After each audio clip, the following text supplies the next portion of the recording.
Good evening, ladies and gentlemen. Welcome to another episode of Fake Accents Unite. I'm joined this week by the ever-present Britisher. Good evening, sir. Good evening. And by the self-inviting tailed feature. Good evening, sir. Good evening. Yeah, sorry for that. It's a pleasure to have you both on, as usual. Yes, we will deal with the elephant in the room, which is that Boris has just been admitted to the intensive care unit. Dominic Raab has been deputised as the new interim prime minister.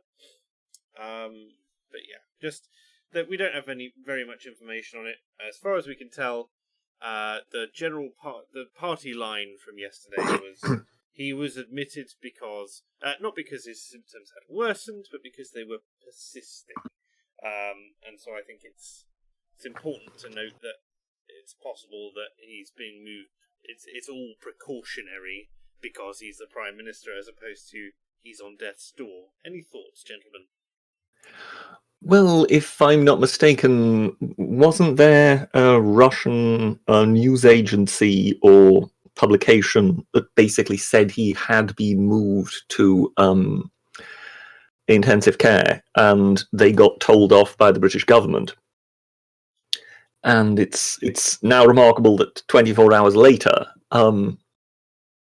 now the official line is that he's been moved to intensive care. So the conspiracy theories will no doubt be running out of control, given that there had been a prior report of this having happened. Yeah, that doesn't necessarily mean... No, of course, yes. Let's keep that in mind. Yeah, but the lack of information is just frustrating, I suppose. That's the best way to describe it. But obviously... Of course, what is also worth pointing out is that we have all been deceived. Go on. Well, I mean, Boris Johnson is obviously an 85-year-old with heart failure, kidney failure, and various other diseases. Well, because it doesn't affect any other people. Look. What we don't know, Britisher, is that actually Boris died last Thursday, and really it's just been Dominic Cummings in a wig ever since. Don't. Apparently, tailed is the right volume. Britisher is booming, and I'm okay. Given that we have tailed feature on, God, what have I done now? No, given that you have got the insight into Scottish politics. Oh, absolutely. How long will it be, given your assessment, now that Boris Johnson is in intensive care, before the SNP says that obviously the role of being his deputy should fall to the First Minister of Scotland? We're going to be in a James VI and first situation again. Is that what's going to happen? A Scots going to come down and take over. Well, I mean, I recall you showing no great degree of surprise when the SNP came out saying that we should press pause on the transition period of leaving the EU. Yes. So this is what I mean. Are you living in a similar state of expectation that the SNP are certain to demand certain rights regarding deputising for Boris Johnson? I very much doubt that it would come from the First Minister of Scotland, or at least I very much doubt she would be in any kind of position to take on that role. However, perhaps a certain Mr. Ian Blackford, who's in Westminster, perhaps he might actually be more in a position to... Well, and also Mr. Salmond also now seems to have his hands free. Well, yes, the less said about his hands, the better, I think. Those wandering hands of his. But no, I can't imagine anything like that. But it could be, an opportune moment for them to screech about freedom again, considering today is the 700th anniversary of the Declaration of Arbroath as well. The Declaration of what? Was that the day they declared the recipe for how to make Arbroath Smokies? Maybe that's hidden in the Latin that it was written in, but I can't. I Do can't at least imagine get- them. Well, no, they wrote it in Latin because they sent it to the Pope. They're not going to write it in Bulgarian. Do I at least Just get to fuck points? with the Pope, wasn't it? Do I at least get points for knowing about Arbroath Smokies? No. Look. Britisher is an ailing old brain in a jar that I keep on my shelf. You can give him points in a show which, at no point in its entire history, has ever functioned off of a point system. Well, I was going to say, what do you think this is? The Cyberpass quiz? Now that's a callback. Goodness gracious. Oh dear. I'm Sorry, we have completely wandered off. we completely derailed that. That's fine. I don't care. That's what happens when the Scottisher invites himself on. I'm sure that I've. It's also the moment. It also happens when the British start mentioning fish in Scotland. Yes, we've had our fair share of them running the show. Well, there was that peculiar time back in 1856 where it started raining haddock. It has nothing to do with us. It's just. I disavow. I shall let that reference go over everybody's heads. Then that's the. Are we about to talk about the spontaneous combustion of a certain mare any moment now? Oh, okay. So one person gets it. That's fair enough. It just wasn't very funny. That's clearly what's going Well, it I was was trying your to- delivery. on. See, Just- that it's- was funny. You The see, right, that- it's that's- the, look. yeah. It's the right amount of confidence and paranoia in you, Britisher, that I admire. One of the funny things that I've been observing today, just moving us back onto current events and that sort of thing, has to have been David Lammy being appointed as the Shadow Justice Secretary for. Sorry, what?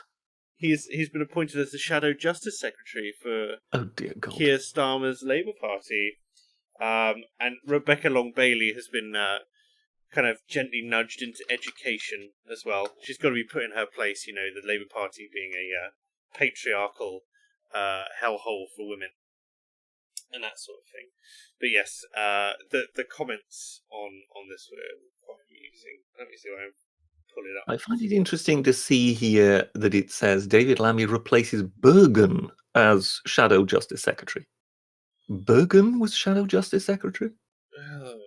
I mean, he's one of the brains of Britain, isn't he? I mean, he really had a shot at the leadership. We all know it. Ed Miliband is still sort of clinging on there. But basically, Lammy's own comment section is so funny. There's like a mixture of people who are kind of proper agents, shall we say, who are kind of going on it. But he's such a meme. There are also just loads of people saying, "Oh, nice to know that Keir Starmer has a sense of humour." Well, some might say he doesn't have a sense of humour. You do remember Paul Chambers, the Paul chap who made a joke about a Icelandic volcano and Nottingham Airport, who was then prosecuted, found guilty, Yes. and then needed to appeal, and they fought the appeal tooth and nail. Who do you think was director of public prosecutions at the time? Well, One he Keir was. Starmer. Yes, he was also involved with. Was it not the Jimmy Savile case? I wouldn't know. He but was he was the head of the CBS, and he basically said he said at the time that there was not enough evidence to prosecute him, and of course we know now that there were well over 400 victims of him. So that seems a bit sketchy to me. But you see, with the Paul Chambers thing, it was actually the prosecution team that told The Guardian, of all people. So, I mean, we have to believe it because The Guardian would never lie. And they reported on the fact that, yes, it was the leadership of the prosecution service which insisted this case be taken all the way.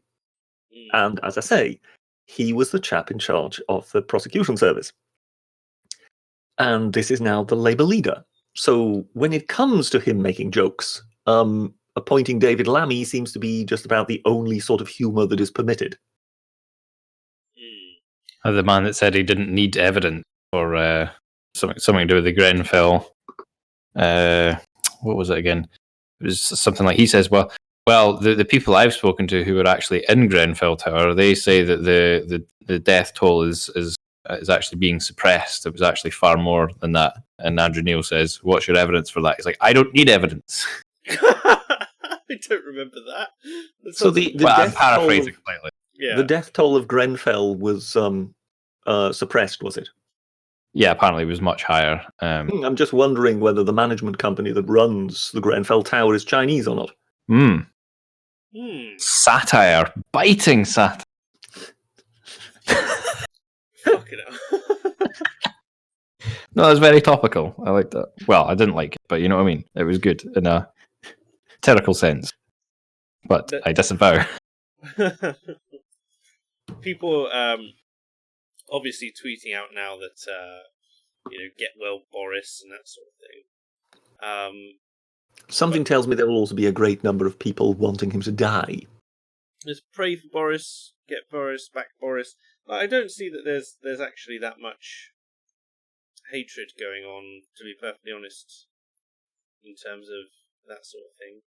Most people are actually genuinely putting it. The attacks will come tomorrow morning.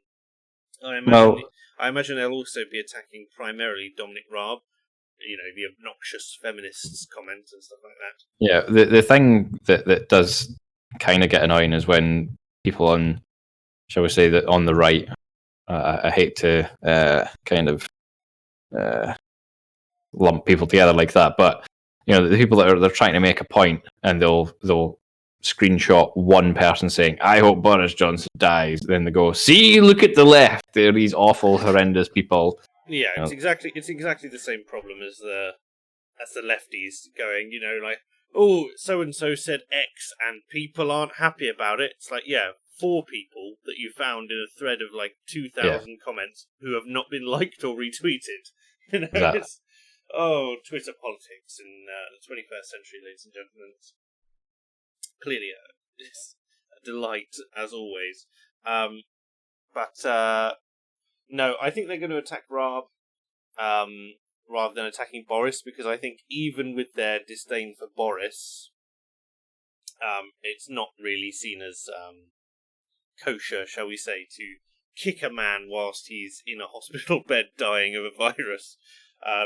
But they might criticise Raab, and they will criticise the government, saying, if they had a better, handle on this, then Boris wouldn't have been shaking the hands of sick people, and we should have locked down as soon as Italy had its first case, kind of thing. You know what I mean? Like a bit of derangement syndrome.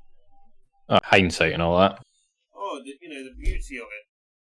I'm getting really irritated at the moment with the whole kind of economy versus lives debate, right? Because all the polls, like YouGov put out a poll which was incredibly biased in terms of its leading questions. It's like, would you rather save every life possible or safeguard the economy? It's just like... Yeah, not leading at all. Yeah, would you rather have people die? Are you awful? Are you a terrible human being? Or would you rather that some people saved some money? Yeah, and it's just like, it's framed in moral terms. It's like saving lives. It's like, no, would you rather halt the spread of the virus through a lockdown or protect the economy? Which is different to saving every life possible, because as we all know, I mean, aside from the so many times there's this bloody meme, the left can't meme, and in this way I would say that, coronavirus derangement syndrome is somewhat real, and those people can't meme either. And the reason they do it is they put up the trolley problem. Are you both familiar with the trolley problem? Oh, is that the train on the tracks kind of thing? The train on the tracks, and it goes along, and you have to make a decision. It's usually, do you kill 5 strangers or 1 friend, right? Yeah. And you can sub in and out various people, and they're like, you can pull this lever and it will divert you down and kill no one, but some billionaires might lose some money or something like that. It's like, that's a really poor interpretation of a very complex issue.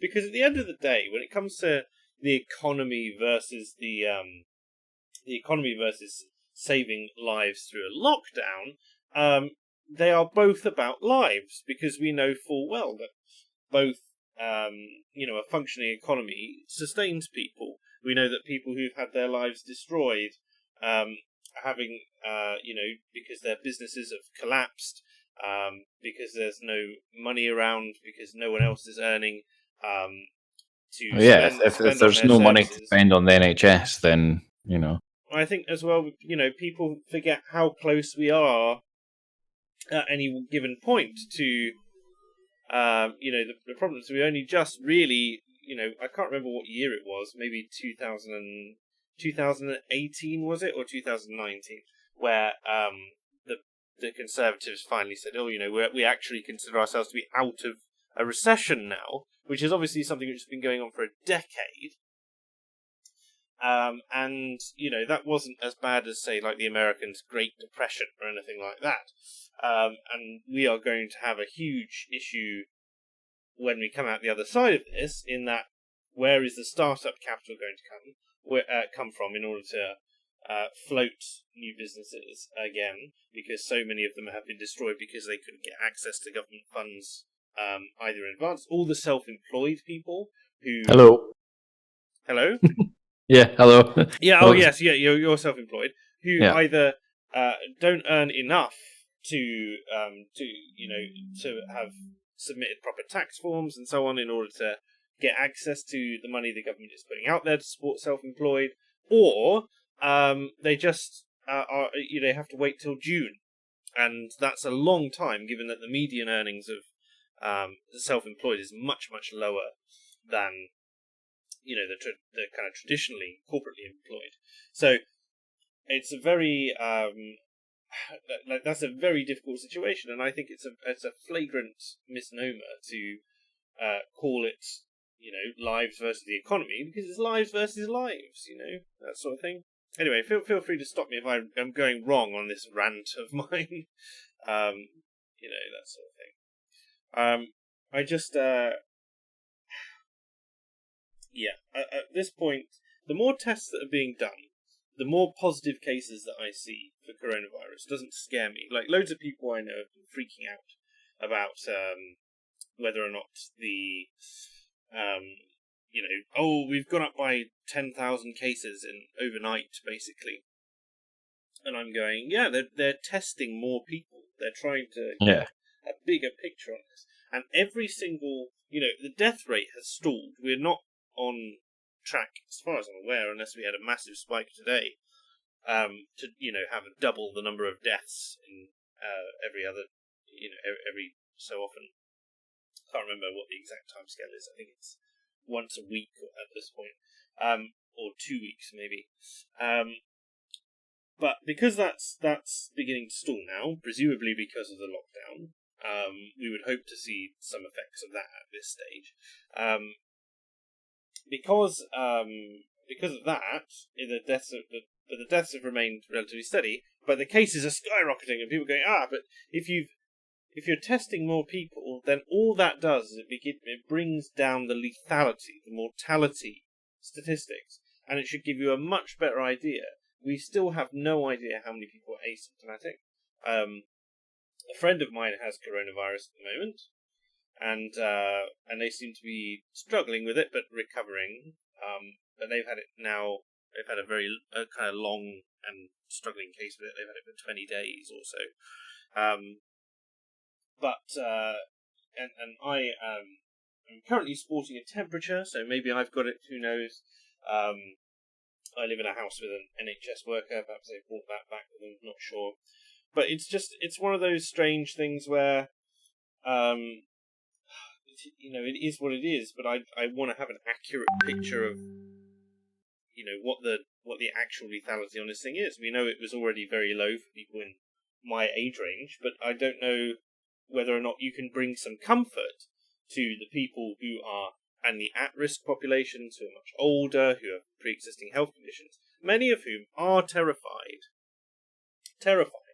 that, they're going to get what is the equivalent for them of, bubonic plague, and they're going to die, they're guaranteed to die. It's very,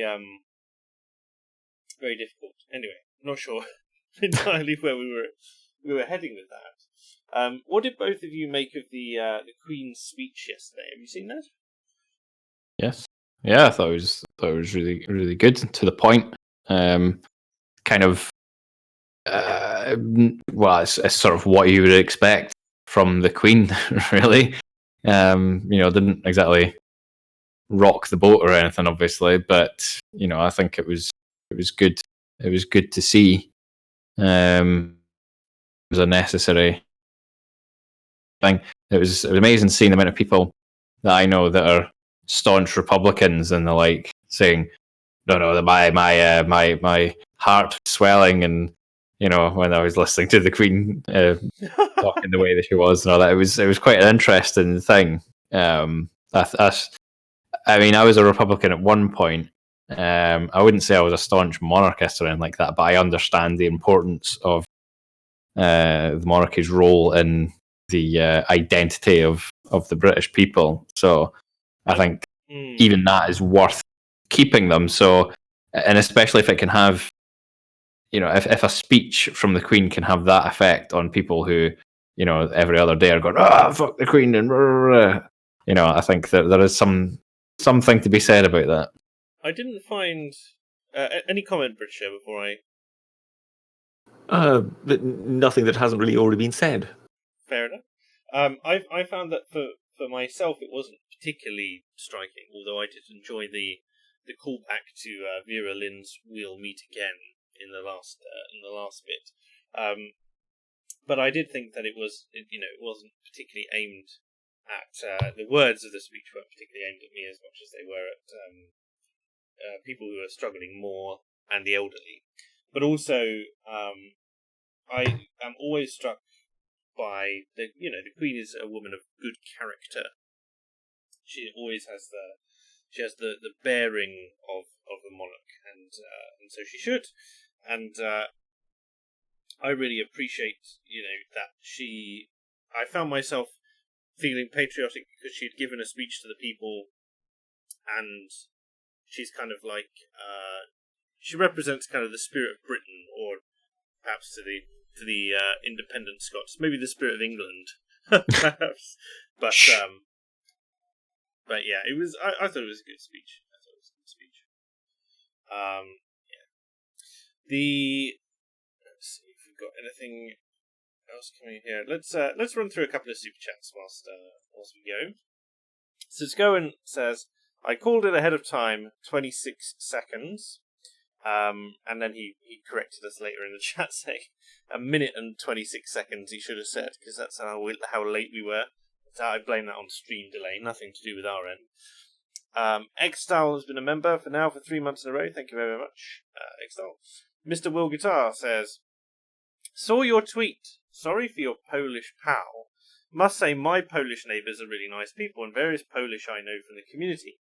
Sounds like she's had a rough time, though." Yeah, have you guys seen this tweet that I put out about this conversation? I did. I think I replied, did I not? I think you did, yeah. Have you seen this, Britisher?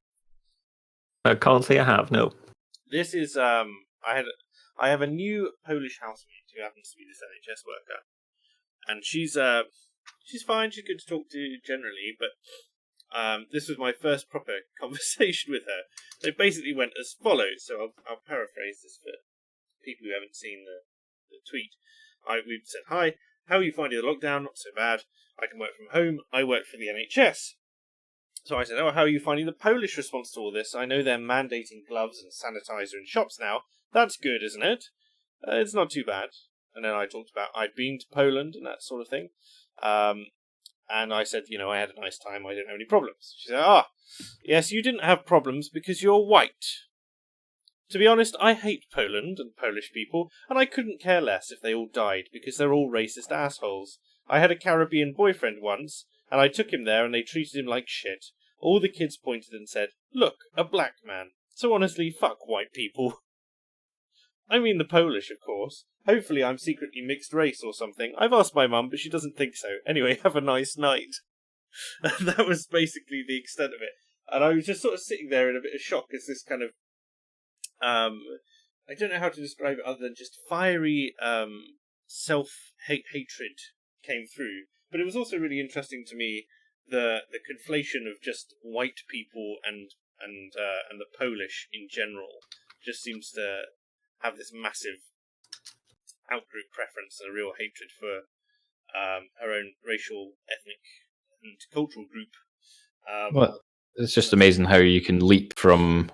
I knew this person who was black or whatever, and some people that are in the same town as me. Oh, who's buzzing? Oh, it's probably me. No. Is it gone? Oh no. It's worse. Yeah. How's that? That's better. Okay. Jeez. I can't even remember what I was saying now. Sorry. Yeah, it's no, it's all right. It's oh well, some people said, oh look, a black person, that means they must be racist. Yeah, it was also children. This is the big thing. Oh, it's children. All right, so Right. children who probably never seen a black person before point at something and go, Yes. "I've never seen that before," therefore racism. Well, yeah. It's like it's. I don't know how to describe it other than just projection, I suppose.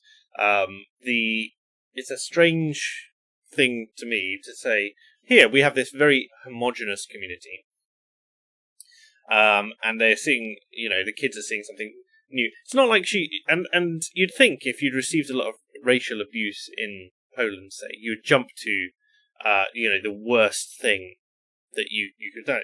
It's not like, oh, people were throwing bricks at us in the street, or someone told us to get out the country. She said that she felt victimized and judged by people because kids were pointing at her boyfriend in the street and going, why is that man black? That's racist apparently, because Sounds like what inquisitive children would say. Yeah, those damn alt-right kids. Exactly. The racist children of goodness sake, and I did bring up at that point that I did live in Kenya for a short while, and the amount of people who just go, look, white man, was quite substantial, shall we say. You can't get away from it anywhere. It's not that you felt particularly unwelcome; you just felt stared at a lot. Yeah, and I mean, I had a friend who is of Indian extraction. Extraction, yes. Okay. And his dad, who is Indian, lived in Kenya, and he kept saying to me, "Oh, you should come and visit. When I go over and visit my dad in Kenya, you should come over and visit." And I said, "All right, okay." And he went, "Yeah, I mean, you might get shot for being white, but it's still a pretty cool place." I was like, okay, you've not exactly convinced me to come over. And he said, yeah, we get a lot of racism as well because we're not black enough. Yeah, like the amount of inter-community hatred in Africa is really interesting. It's mainly actually based on a mixture of tribal and religious lines. You think that some of the kind of really culty religions are bad over here, but you get really radical Seventh-day Adventists out in Kenya and stuff like that. It's all really weird, but yeah, and the country's good to visit. I don't know if I would consider it a holiday destination as much as just I thought it was a really worthwhile experience to go there and do some work there. But it's also the same. It's funny how a lot of people, they kind of go, yeah, well, the risk isn't that high. You've only got like a 10% chance of being shot for the colour of your skin. That's all right then. But in the same way that when I went to Bosnia, my friends were like, we've got lovely woodland. We'll take you out on a walk. Just be aware we might come across some landmines. It's like, and we might have to deal with that if we find ourselves in a minefield, because during the Civil War we had a massive mine issue. And very strange. We did get a chance to go up to the old Olympic Olympic bobsleigh run up there. That's good. Yeah, I've got some distant family in South Africa, but I'm slightly scared to go and visit. Are they also black? No, they're not. They're... But you're black. Shh. This is why you wear the mask, right? You're like Scottish hereditary by name only. Yes, that's not woad. That's my actual colour. Oh dear. On a kind of like more positive note, then, race hatred, death, and disease. I was about to say and disease. I was about to say that and then go straight into the fact that Honor Blackman has died. But no. I was going to say, are there any stories, in a more positive sense, that either of you have come across in the past week that have kind of lifted the spirits? I would say in this trying time, if only for a mixture of, as you say, boredom, disease, and frustration.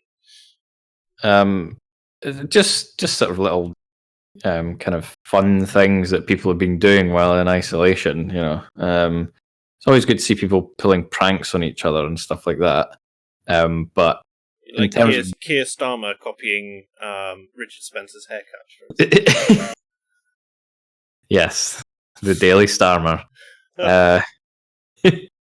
Yes. Sorry, I interrupted you there. Go on. No, that's all right. There isn't any particular news stories that I've seen, that have properly jumped out at me as being, well, and I've not really seen anything positive, and in a way it's got to the point where I'm actually trying to avoid news sites in particular. If news appears on my Twitter feed, then I'll have a little look, but yeah, I kind of just go, I want to see all the puppies and kittens and stuff at the minute because everything's so depressing. You've been spending a lot of time in Sue's channel then? Sue's Discord. I've been posting in the wholesome memes and the cute posting bits in there. That kind of thing. So yeah, nothing particularly. I haven't seen anything particularly happy going on. So that's why memes are sort of saving my sanity at the moment. Memes, the great equalizer across Britain in a time of unprecedented lockdown. Only one website can save the nation's morale. 4chan. Oh God. Yeah, I don't know if 4chan would be the place of choice really to save us. No, me. You've been very quiet this evening, Britisher. Is everything all right on your end? Well, yeah, ish. When it comes to positive news, it depends on what you actually, what you actually look at in that regard. So I find, for example, the news we're getting of various companies kind of doing something completely different from what they usually do in order to produce something that is useful in, during the coronavirus crisis. I find those things sort of fairly heartening.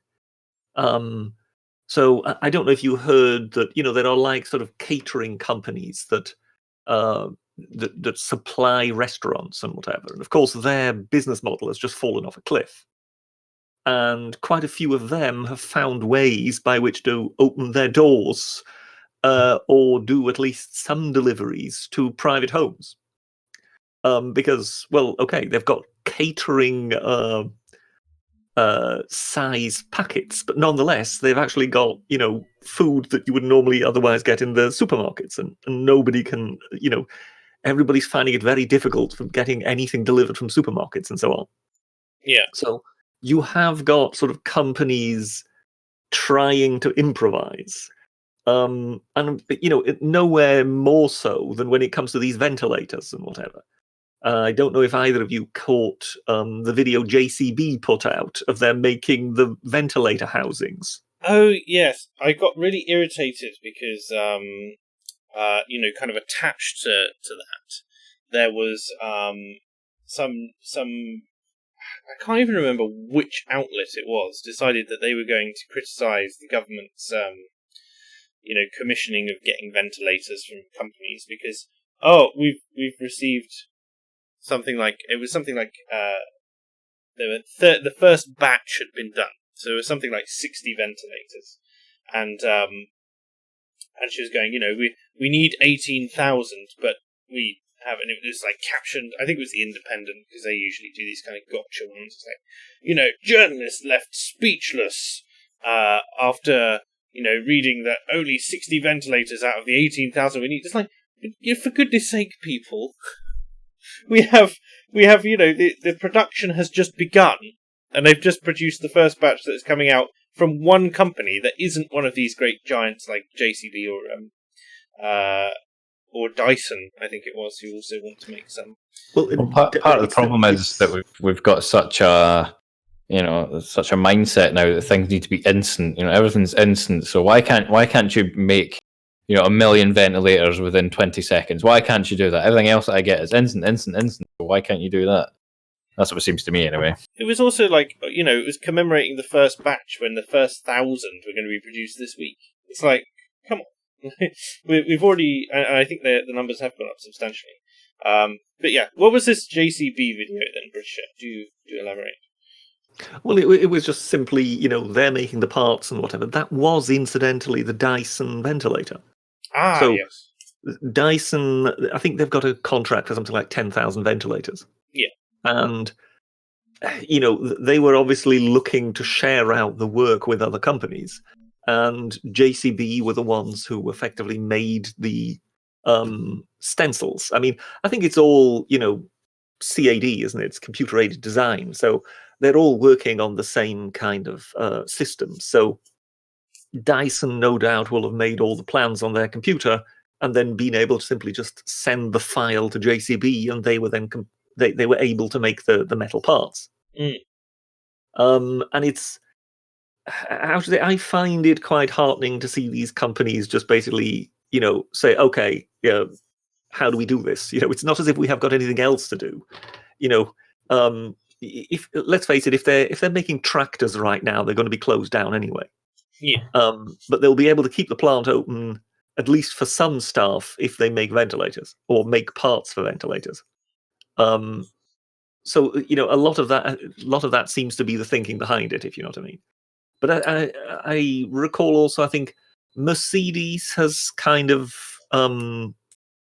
tinkered with some design of some apparatus that helps people breathe if they don't need ventilation, but they nonetheless need some aid breathing. Okay. So they've turned out that it's the Formula One team.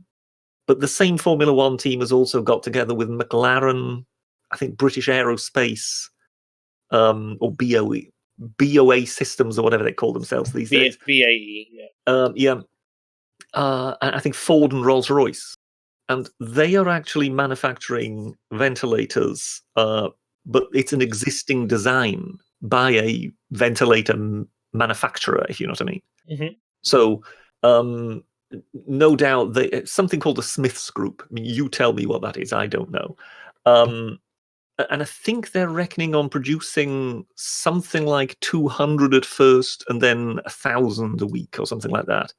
So again, it's just a matter of ramping up the production. So it looks as if these companies have kind of shared among each other who makes what parts and where do we assemble them. So that takes a few days as to, working this out. And now they're about to kind of, go into production. So it does appear that these companies are capable of being somewhat fleet-footed, if you know what I mean. Not if they need to produce 500,000, but if all of them together can just basically produce a few thousand, and you get that from various sources, because from what I heard, the government has managed to source 8,000 ventilators elsewhere. So if that lot managed to produce 10, if Dyson comes anywhere near to producing 10, and they've already got the other 8,000 they've managed to source from somewhere, and I think they've already got 8,000 to start with, then you can see they're actually managing to assemble quite decent numbers. Yes, that would be good. It's just a matter of how long will it take for them to get them all together. Yeah. So Scowen says, to burst Britisher's bubble, there was one of the companies trying to sue Italian hospitals for 3D printing spare parts. Oh yes, I caught that. Yes, I think that was last week. Actually, that appeared to be misreported, because the people themselves, the Italians themselves, who were 3D printing the parts, they did later come out and said this hasn't happened. Okay. We weren't being, but no, he is right. There were reports that these folks were being sued, but that has since effectively fallen flat because the Italians themselves, who were doing the 3D printing, they came out and said, no, we haven't been. We haven't been threatened with lawsuit. Okay. Fake I think, news I think strikes one again. of the things was that they weren't willing to share their plans, so they had to improvise. I mean, since then, I think that was a particular part for a ventilator. Since then, in this latest week that was, I reported on, I don't know if these are the same Italians or if these are two others, but again, with 3D printing, they have managed to create an adapter so they can attach a snorkeling mask to the ventilator. Oh, right. And That common household item, the snorkeling mask. It's obvious, it seems to be due to the fact that they're having all sorts of shortages. So they must have had a shortage in masks. So they looked around, and obviously, Italy being a place where folks do a lot of swimming in the sea and going to the beach and whatever, snorkeling masks of this particular design don't seem to be in any great shortage. It is a particular design that covers the whole face. Yeah. And what they've found is not only is it a very good substitute, people who are on them prefer them because they're more comfortable than the actual masks that come with the ventilators. Amazing. The only downside is that they haven't been tested to medical standard. Yeah. So one can't thereafter just sterilize them and reuse them because one doesn't know whether the materials will actually be completely sterilizable, if that is a word. Yeah. So one has to throw them away after using them with one patient. Oh, that's a shame. But nonetheless, I mean, if there are enough of these, masks in the country, they might be able to keep going for some time. Always considering that they're only using them there where, for some reason, they had a shortfall. Yeah, sounds like an encouraging. Like, I know someone is trying to manufacture or find a way to use the motors in vacuum cleaners in order to potentially create a kind of a jerry-rigged version of a ventilator. But that should be interesting to see. I did skip ahead a couple of super chats in order to get Scowen's comment in a timely manner, so I'll just go back before I get accused of favouritism. Drunk Shovel says, hope you're all staying safe in these trying times. Remember, do your bit, stay inside, keep your countrymen safe, volunteer if you have the skills, band together to beat the virus, boycott China. Thank you very much, Drunk Shovel. British Knight says, Boris could bite the dust any day now. I hate to be pessimistic, but Raab may need to tag in. Yes, are we concerned about what will happen should Boris actually pass on? I think Brexit will be screwed. Really? Do you think it'll have the impact on that? Assuming the European Union survives this as well. Well, there is that. If there's no European Union for us to exit, then I mean, Dominic Raab seems pretty based, though. Surely. Well, we'll have to see. There might be a power struggle. Who knows? Dominic Raab, I would say he has the conviction and whatever, but does he, like Boris, possess the ability to carry people along? Yeah, he's not exactly. He's not exactly inspiring, is he? I don't think so. I think he has the potential, but I don't think he's managed to find his niche yet. But like the difficulty I see with it in the kind of more short term is that I feel like Boris would be wheeled out like a kind of coronavirus. What was the name of that? I feel like a martyr. Is that what you're thinking? Yeah, like who was the MP who Joe Cox? Joe Cox. Yeah. I think like he'd be wheeled out like a coronavirus. Joe Cox was like, you know, it's murdered the Prime Minister, something which, you know, 2 world wars didn't manage to achieve, to assassinate the Prime Minister of Britain. So, you know, we're gonna have to ramp things up because that's how dangerous this is. It's like it's even more deadly than World War II, and I worry that kind of rhetoric is going to get us in very, very hot water very soon. Can I ask, when you say we've got to ramp things up, how much further could they ramp it up? Well, actually start jailing people for going outside and stuff. Armed police, for instance. I think giving the police more widespread powers to just literally arrest people on the spot, put them in a car and drive them to their homes and say, if you come out of here, you're going. But as such, you still actually need to allow people to get food. Do you understand what I mean? So rationing? Well, yes, but even if you do rationing, how do they get to it? The army delivers it, or the Red Cross delivers it. I mean, yeah, well, I'm not sure the Salvation Army coming. I'm not sure that there's capacity for that, to be honest. No, but I would see it possible that that you would have a pass that you get stamped once a day or whatever it is, or once a week or something, that you're allowed to go out to get food, and that the police will be backed up by the armed forces in terms of enforcing curfews and whatnot. Oh no, we'll have everybody have to get barcoded or have a chip in them, and the police just come by and go beep on you. Right, you've been outside once, mate. We'll just tattoo it on everyone's forehead. I don't know. I can't say that these kind of fears are foremost in my mind at the moment. No, I'm sure he'll be fine. There's more to the point. I'm sure he'll be fine. My issue is that I don't know where this government will go, but I don't see, even if it's not a ramping up, shall we say, of lockdown procedures, as much as it is an expansion of time in which they are enforced. Because I'm very frustrated that I've already gone on my little tirade today about the economy is lives versus lives, right? But I'm really worried about what will happen in people's minds once this gets beyond the kind of it's funny, that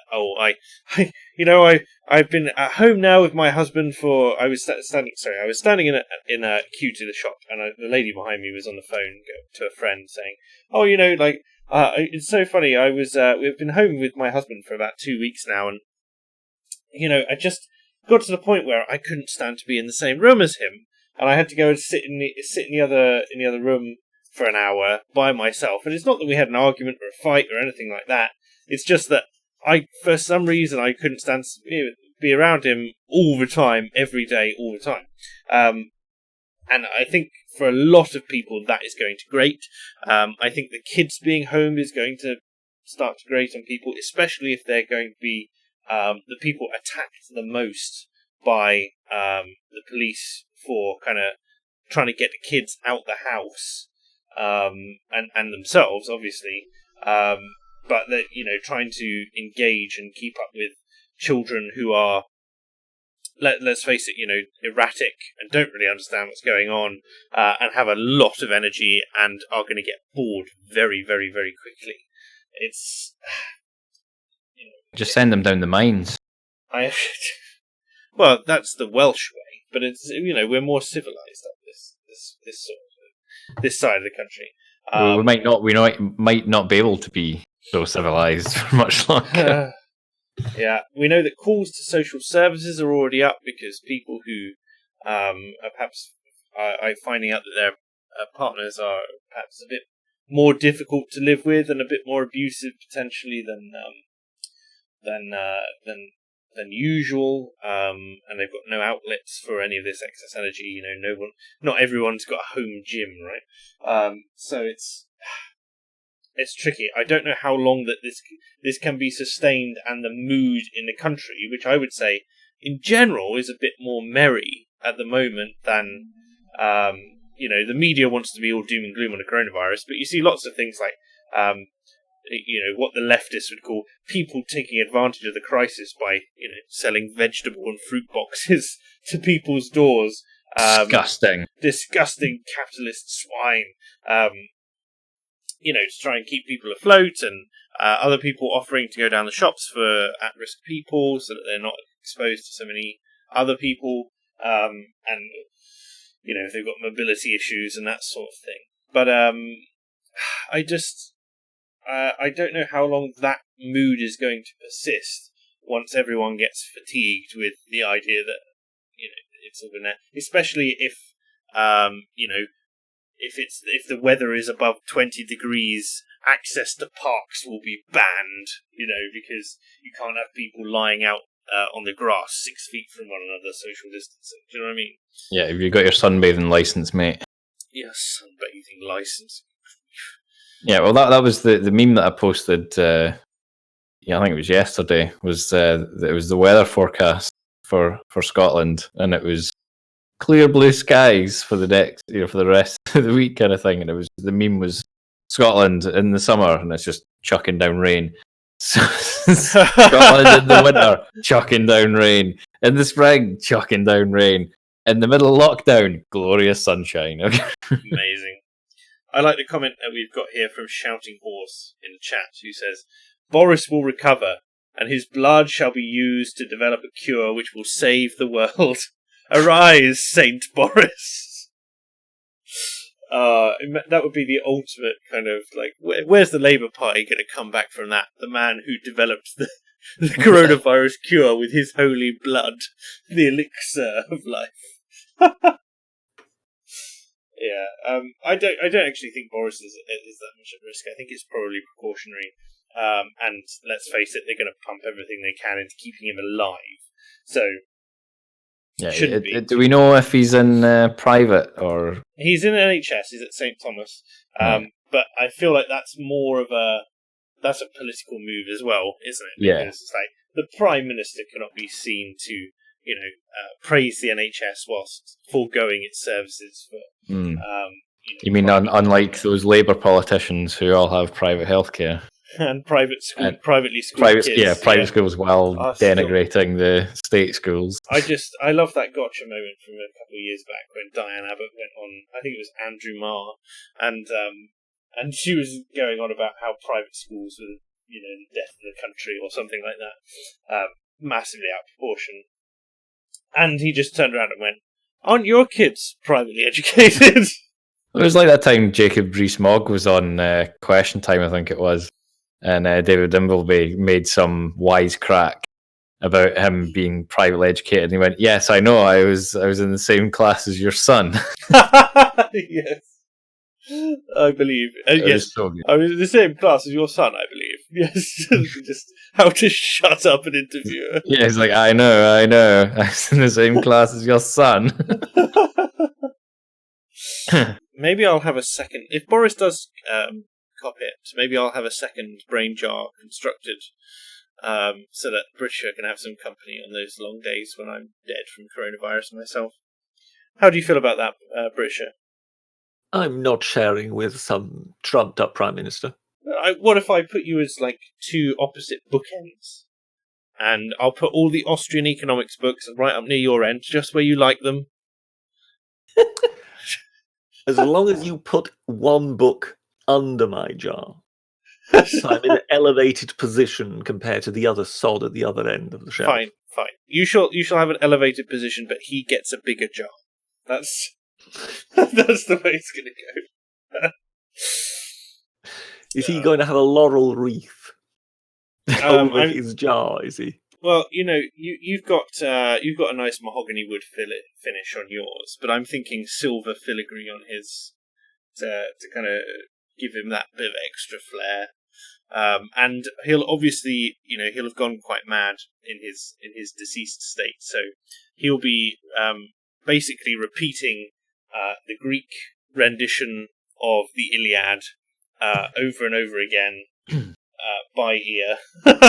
This is going to be fed into my jar 24/7.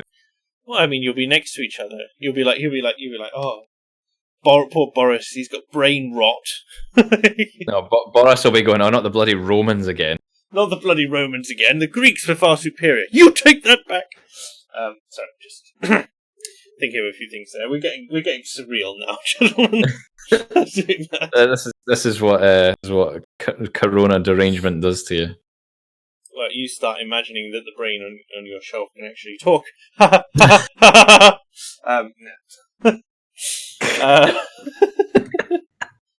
Moy Felicita says, "Stay safe, guys. Love from Denmark." Yeah, I'd love to. Thanks for the message. I'd like to kind of know what the state of Denmark is like at the moment, given we appear to have a substantial contingent of people interested in general British current events and our show with from there.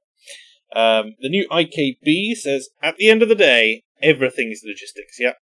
As much as an army marches on its stomach, a country runs on its economy, and the same is true of it. Same sort of thing. Rory Herbert says, with me, dinner is now known as family argument time. I don't know about you guys. We're all presumably in the kind of living alone point at this point, unless we have dependents, which is not quite the same. So perhaps less arguments. Is that the silver lining to our isolation in our own respective cages, that we don't have to deal with arguments at the dinner table? We just argue with people online even more than we usually do. But just Twitter arguments, and the internet salt sustains us, whilst we all still have enough water to dilute it. Well, that's true. That was a terrible metaphor. Rob is now saying it's too early to consider a lockdown exit strategy. It says, current measures are beginning to work, but shifting focus could mean we won't get through the peak as fast as we need to. I'm really curious, do we think that the lockdown will be extended in, what is it now, like, is it a week away, or is it 2 weeks before it must be a week away now, before they review the whole thing? Yeah, it was meant to be 3 weeks, so it's another week to go. I reckon they'll just go, yep, it's not peaked or anything yet, so just maintain the status quo. They'll say it's flattening. We've also seen some evidence from the graphs that everyone across Europe appears to be flattening. Definitely Italy and Spain, who are the two hardest hit nations in Europe, their curves are starting to flatten, and apparently there are breakout pockets of where it's been completely cleared off, but we're still waiting to see on that. Again, how much of a scandal will it be if it turns out that this whole thing is just utterly blown out of all proportion? And I know that there are some who say that it is, and I tend to come down a little bit on that side, but what happens if it's like we were all given 2 weeks off, the economy crashed, we were put in massive debt for nothing, Compare that to scandals surrounding things like the Iraq War misinformation, for instance, and the there are no WMDs actually, sorry about that. What do we make of, what do we think the country will look like if that comes about? Well, I think do you want to take this one? Then there would be serious repercussions. But the thing is, first of all, there needs to be a clear picture. So, one of the things that, for example, happened in the Iraq War is that you never actually got the point in which somebody actually stood up and said, right, there aren't any. Yeah. So, even when we had got into Iraq and the Allies were occupying the place, Tony Blair was still saying, "Oh no, we're going to find them." So it one stretched it out to the point that once it had become absolutely certain, as in confirmed, as in there aren't any, one was already that far past the point that it was very difficult to actually call it a topical subject. Do you understand what I mean? Mm. And I think that if something like that were to happen with the coronavirus, I think something very similar would happen. One would constantly come in with misinformation, as in, oh well, it could have been, oh, these are all entirely hypotheticals. We can't know for certain. The jury is still out. The science isn't in yet. And by the time all that has finally blown itself out, Yeah. you would be 1 or 2 years after the event, and then it's very difficult to actually, how should we say, rouse people to want to do something about it, because by that time it's not only yesterday's news, it's last year's or the year before's news. Yeah. I'm seeing some murmurings in chat which are in a similar vein to my thinking at the moment. But like, if the whole world has tanked their economy to the same extent that we do, will that be in a way a great leveling in terms of because everyone has suffered relatively the same to one another, the value of things won't particularly change relative to one another, or is it going to be a case of that because we're all like that, we all have to focus on local industry and that sort of thing, and the service economies are going to struggle the most. That's the kind of thing that's pushing me.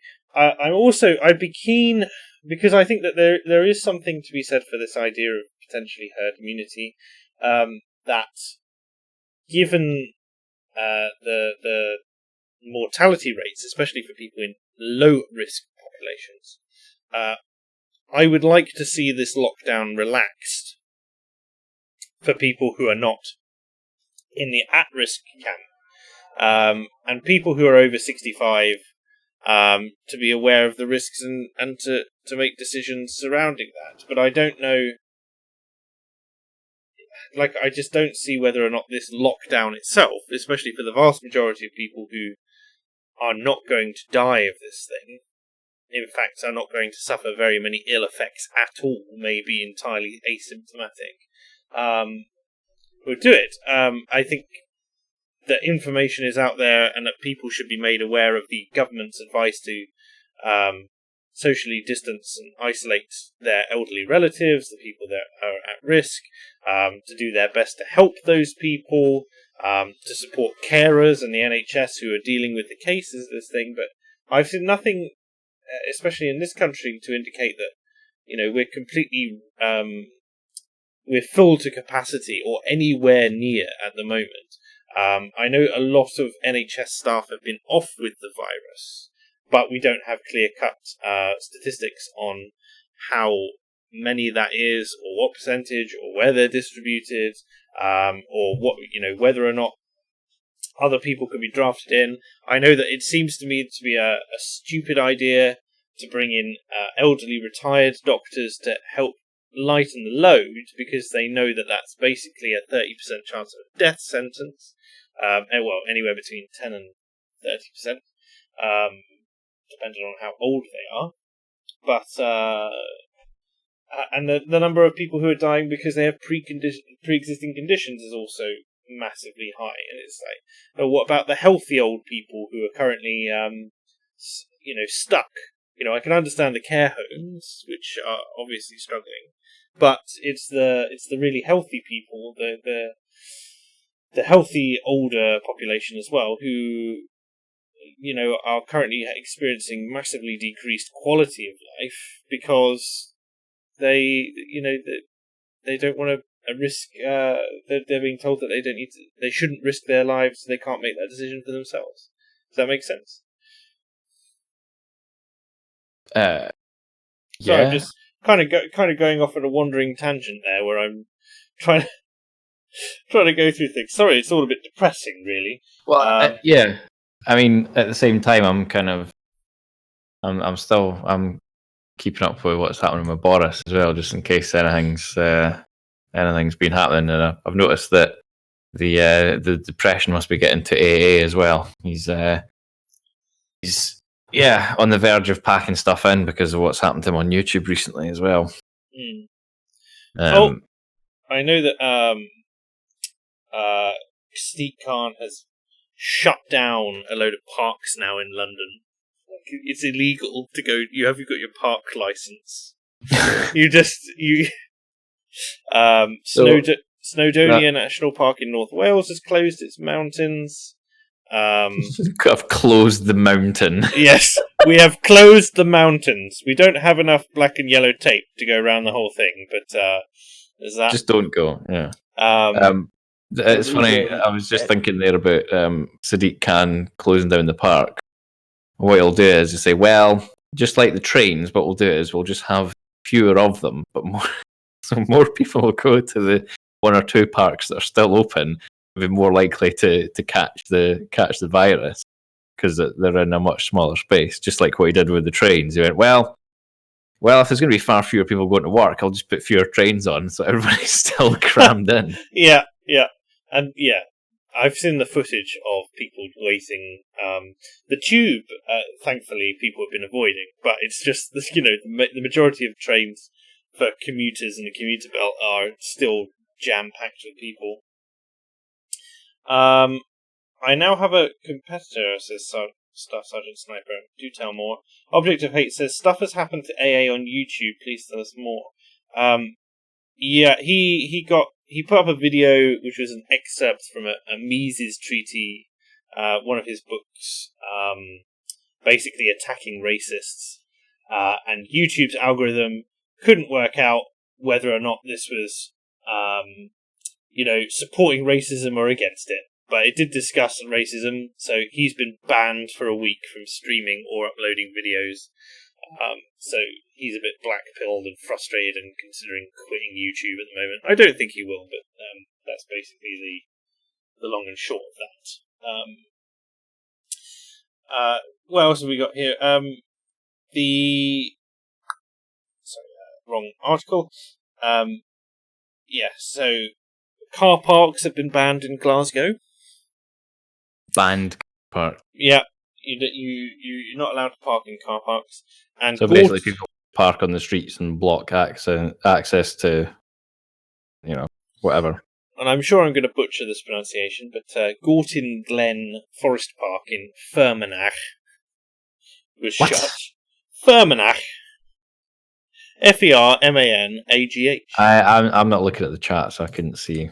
Fermanagh, whatever. I don't even know. But that's been shut as well. A few things. So where are you seeing that from? Oh, this is just BBC article. Should outdoor exercise be banned? Oh, okay. And what parks have been closed? It's like, shop for food and essentials as infrequently as possible. Take one form of exercise today: walking, running, or cycling. You should claim that you're doing your press ups in the park, perhaps, and you're just doing a rest between sets. And you need to be shirtless in order to get the most out of it, because you don't want to sweat in the sun doing your press ups in the park. You're just taking 15 minutes in between, the two press ups that you need to do. Well, I'm very lucky in the sense that I have my garden backs onto the local park, so I just go out my back gate and then I'm in the park. It's not accessible by road, this park, so if the police do come and I'm going for my daily constitutional around it, my state-sanctioned exercise, or at the moment state-sanctioned, I can just run home, just jump over the gate quickly into the back of my house, and went, "Nope, you never saw me. It wasn't me." So what I'm hearing is you have a garden plan there. You've got it worked out in fine detail. I have. Yeah, I've put much thought into the. How the other half live, Britisher? Tailed feature has a garden. I was just thinking how he was kind of, telling us how his garden backs onto the park. That somehow I'm getting the image here of our actually talking to a Scottish laird who, he hasn't so much got a garden as a park. I've got an estate. Precisely, he's got an estate. He's more than likely got one of those elaborate labyrinths in his backyard. And I have a great hedgerow maze. It's all beginning to make sense now. Just how when he before told us that he was self-employed. A man of exceptional means. The Scottish laird would be doing. He gathers revenue from the surrounding, tenant farmers. Yes. Yeah. Peasantry. Yeah. I've got an exciseman. Downton Abbey was actually all about him. They just transplanted the script to England. I just can't believe that they got was it Maggie to play him? That's what it was. Maggie Smith. That was me, was it? Well, I'm actually the Laird of Bant. Painted Blue says exercise banned. Scotland unaffected. Well, yes. I mean, the whole kind of lockdown, and people are going, "Oh no! If I can't go out more than once a week for my essential shopping, then I won't be able to buy fruit and vegetables." Scotland unaffected. I wonder if Count Dankula's trying to wrangle it so that Magic the Gathering is considered exercise, so that he can go down to his locals. Well, it's funny. That was one of the first things that that got closed down. Was it's no longer Magic the Gathering of more than 2 people. You know what they say: where 2 or more are gathered together. Well, that's the thing. I one of my bands was meant to have a gig, and it obviously got cancelled. And someone said, "But why? You're allowed up to 10 people." And I was like, "You cheeky bastard." I have been amazed. Like, some people are just clearly out and about and enjoying the sunshine, and they're being respectful and maintaining these distancing things. Other people are like standing there busking. But I still think it's difficult, isn't it? Because I think for some buskers, that's all the money they ever make. And, it's like, how long can they survive? They definitely don't declare that as income. They're definitely not self-employed, in the sense of they have all the paperwork there. And they're like making a decision, in effect, which is take advantage of the fact that we're not completely locked down now, and that there are people outside enjoying the sunshine, and try and get some cash in hand, because you don't know when your next meal is going to be, or stay at home in lockdown and slowly starve to death. It's not ideal, really, is it? Well, one of the problems that buskers will have, that even if they are out, given that hardly anybody else is, making money as a busker will be somewhat tricky. Yes. And I was just thinking of how happy AA would be. I remember you and Tim having a stream about buskers. And whether or not buskers were beggars, yes. Yes, I remember that. I remember actually putting it in my watch later list. I thought, right. And it was only a few months ago that I sat down and listened to it, and I just loved how, AA was basically just trolling that whole time. Oh, of course he was, and I won that entire argument handily. It was just like, we got to the point where he was like, we should privatize all streets. Yes. And then we can have buskers provided as entertainment, provided that they've hired the street out from a private individual, and they're hosting a concert, and their noise doesn't travel more than about 4 feet. It was just like, what's... Yes, I remember quite well. But I've seen lots of videos of people, out in the sunshine, just in their front gardens or whatever, playing music or either an instrument or DJing, or I've seen somebody dressed as Elvis on a balcony singing songs and stuff, and then the police come in and shutting them all down. Really? So, yes. Yeah. Why in their own gardens? Why? Yep. Well, yeah, because I mean, I suppose technically all it would take would be one neighbour to complain about the noise, and then that would be It's it. like For Italy starts up singing in the streets. Yeah, yeah, they're like, all singing from their balconies to each other, and they're all joining in and everything. But here, someone It's goes, like- "I know, I'll try and entertain my neighbours for half an hour." Nope. enough of this nonsense. That sort of thing. Apparently, the Australians are taking their rubbish out in fancy dress, as well. Like there's an image of someone dressed up as a rainbow unicorn doing it. I don't know why this is. I can't bother to watch a video put out by the BBC, but someone should just link me. It But probably wouldn't explain why anyway. Probably not.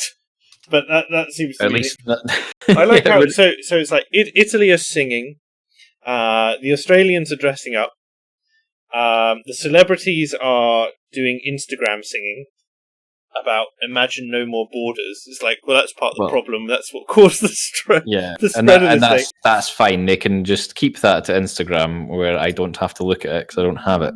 And the British are saying, we'll sell you fruit and veg boxes, and also, could you keep the noise down? I'm Yeah. trying to self-isolate in peace. Yeah, Thank you very much. I mean, because I thought I could just sit at at my front door and play some music and stuff. Not like Megadeth or anything like I was that. going to say, like, why the Slipknot, man? Why all the Slipknot? It's like, come on, everybody! Ooh. You down with the sickness, perhaps? Yeah. Yes. Oh, yes. Yeah. Have a lovely. Yeah. I'll do all the classics. Don't stand so close to me, and the Corona classics. Corona. Imagine if that became, oh, dear. I think that would probably be as bad as the Hammond organ music top 10 supermarket tracks. Whatever it is. Reggie Dixon. Tech Tango treats, indeed. Yeah. But yeah, no. People are. Staff Sergeant Sniper saying, I don't think we've cancelled travel from the UK yet. Refugee status while you can. I can at least go outside. Goodness me. We can go outside, man. It's not actually that much of an issue. Just once a day. But you're wandering around. You have to look like you're going somewhere. Well, that was something my grandfather told me about when in the war back in the day. Basically, if you wanted to sort of skive off, all you needed to do is walk as if you had a purpose, carrying a piece of paper. And then no one bothered you. No one bothers you. It's the same principle. A high-vis jacket and a clipboard. You can go anywhere at all. So, and people will avoid you, especially if you walk down the high street if you've got a clipboard. Yeah. People will just get out your way immediately. Because they think you're a charity mugger. Chugger. Yeah, possibly. Yeah.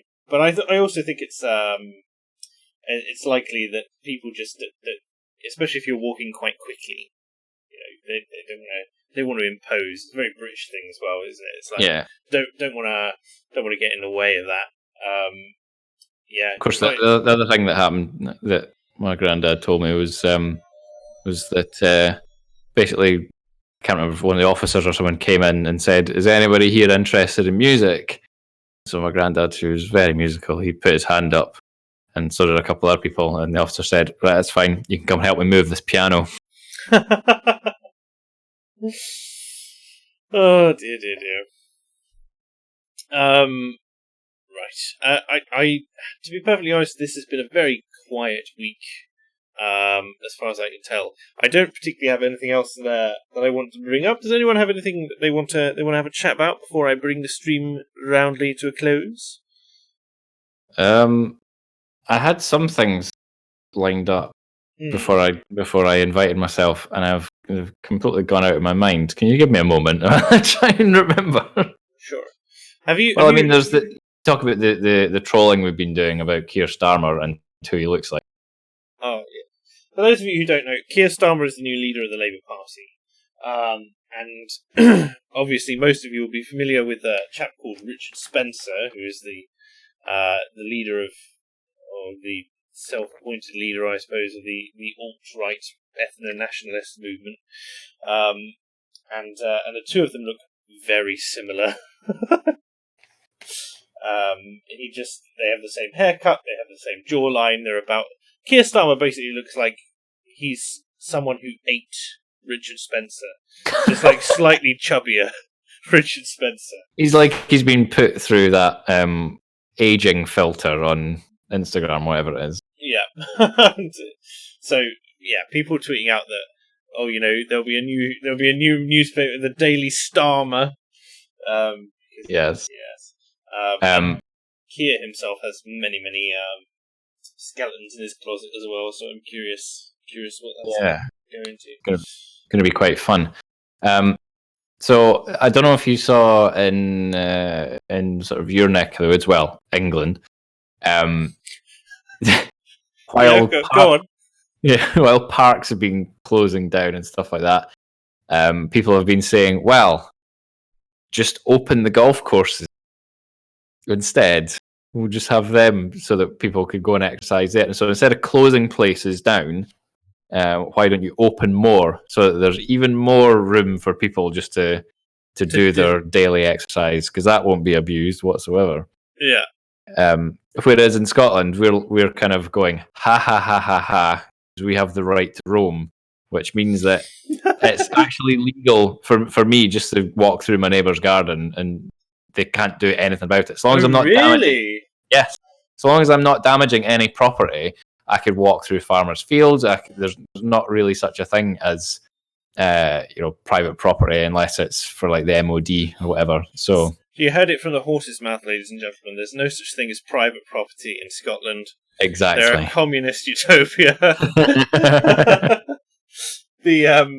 That's why Britisher moved there, clearly, for all the extra land that he could then claim as. Yes.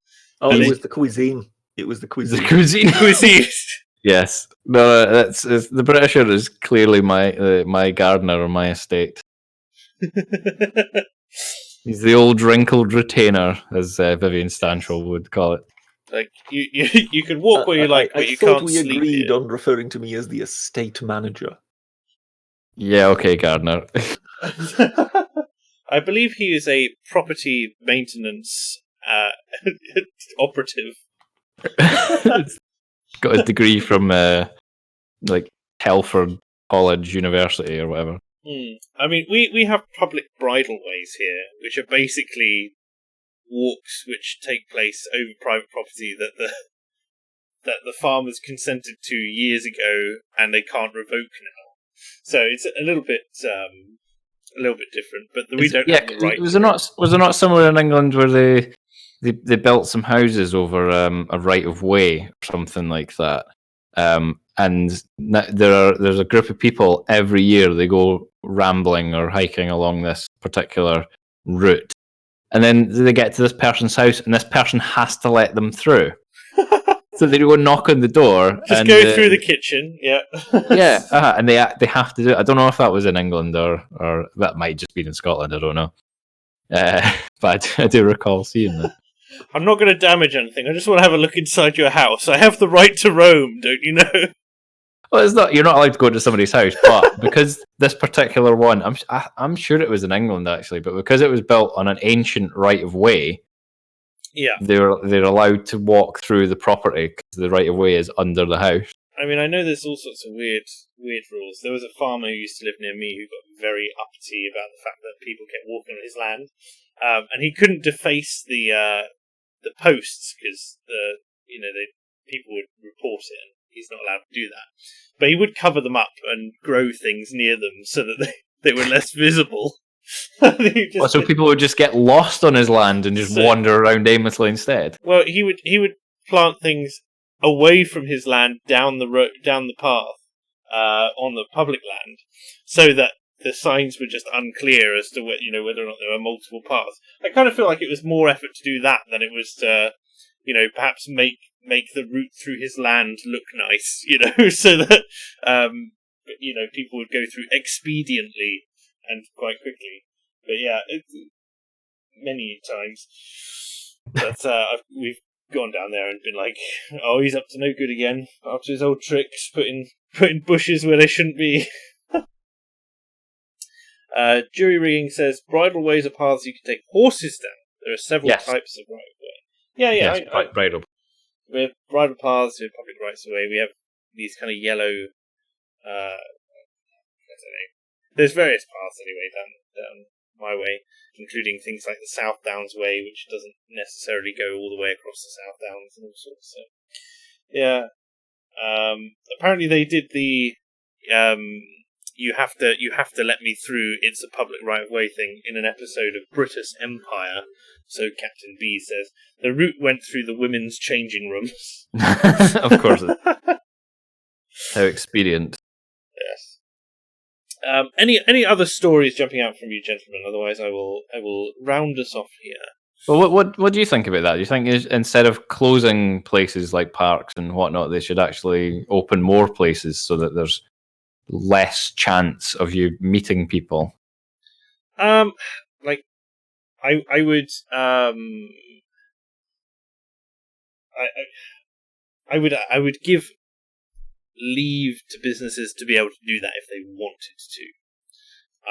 I don't know whether or not I would force golf courses to be open, and also but I think that there's definite remit for ensuring that there are adequate places for people to exercise. We've already seen if you reduce services and things like trains, which are different to the tubes. Like the tubes have had like 30% of people off on that because obviously their conductors are really up and close and personal, especially at rush hour. But with the trains, as far as I can tell, there's not actually been that much shortfall in terms of employment. So reducing the service on it just seems a bit stupid to me. Although Greta Thunberg is obviously cheering it on from the sidelines. I'd be open to seeing more spaces just freed up for exercise. Yeah, if people wanted to. I mean, I get why they don't want people out there. It's the sort of if it's business where the thing I'd be worried about with the golf clubs, right, is that they'd use it to open for golf. If they were told that they weren't allowed to open for golf, but they could do it, then I don't see why a model couldn't be constructed where people can go and use the grounds to walk around on, provided they don't have to charge for it. But you could set something up like, if you enjoy the golf course, you can send a donation digitally or online or something, so that we can do contactless payment, because that just keeps us going. Well, and then after this thing is all over, maybe people will be interested in golf. I don't know. Well, I mean, the other way to look at it is that maybe golf courses are going, we don't want a load of bloody riffraff, joggers yobbos and stuff. Yeah, running through the bunkers and messing everything up. Kicking sand everywhere and smoking blunts. Exactly, yeah. But just on a more positive note, I suppose, it is good that so far, anyway, I've seen pretty much all the leaders of opposition parties all coming out and, well, at least, if nothing else, feigning support for Boris Johnson's speedy recovery. Yeah. We did see Scotland's health minister's just resigned, hasn't she? Yeah. I think about this, because she made several trips, as I understand it, to her second home. Yes, while telling everybody to stay at home and not go outside except for essential things. And she's been out for walks and, just kicking about the countryside and, doing all the things that she said not to do, pretty much. Yeah, and it's like, I could understand it if it was like, I consider it essential travel. I moved out the city to, get to my country estate so that I could... Yeah, she's my neighbour, about 5 miles down there. Yeah. You landed gentry. You're all... Oh, yeah. Can I just say, I don't think it was a minister.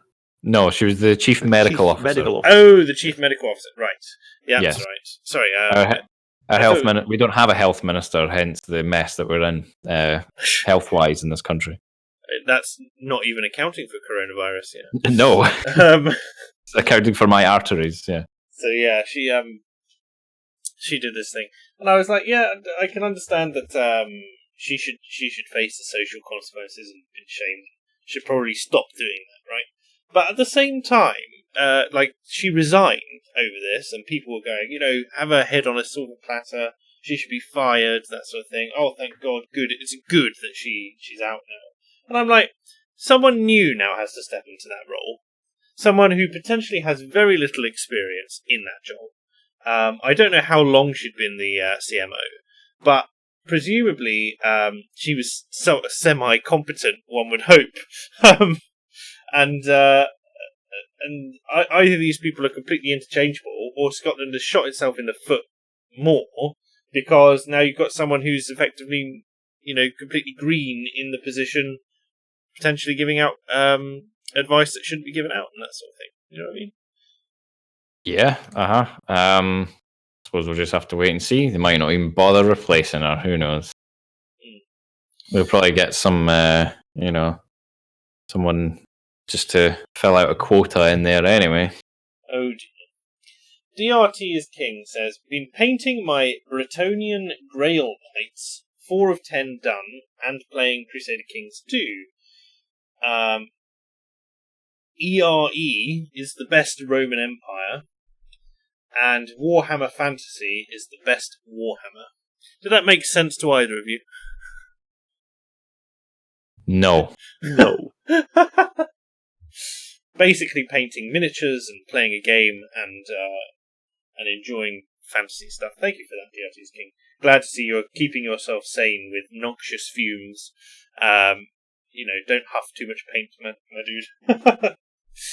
Right, I think that'll do us for the evening. It's been a real pleasure to have the both of you on this evening. Another good fake accents, I think. I have a conversation tomorrow. I'll be streaming again tomorrow with Edward Dutton, Dr. Edward Dutton, about trait psychology in the evening. So if you're interested in more kind of psychological side of things, that'll be of interest to you. And yeah, that's pretty much it. So maybe that'll be your replacement for Unpopular Opinions. Yes. And Portrait Seals pointing out that ERE was the Eastern Roman Empire was the best Roman Empire. Britisher, do you agree? No. Do you want to elaborate on that, or is it just... Well, No. I mean, it's basically, the Eastern Roman Empire, other than for a brief period under Justinian, I think he means within a game. Just did not contain Rome. So, you tell me, do you think that the Roman Empire that contained Rome or the Roman Empire that didn't contain Rome was the better Roman Empire? And that's that. And that's that. And yeah. that's that. Stream It's is... the hint is in the name. Okay. Yeah. Yes. Stream tomorrow will be at 7 p.m. That's 7 p.m. GMT, or 9 p.m. Finnish time, which was apparently where he's living at the moment. So that's that. But yes, anything that you guys want to show, or anything that you want to going on this week? Nope. no, very little planned this week. And alrighty then. Well, to everyone who's watching in the chat, thank you ever so much for stopping by. I hope that you enjoyed the stream, and we'll speak to you all next week. Take care, and have a good one. Total pip. Dankjewel.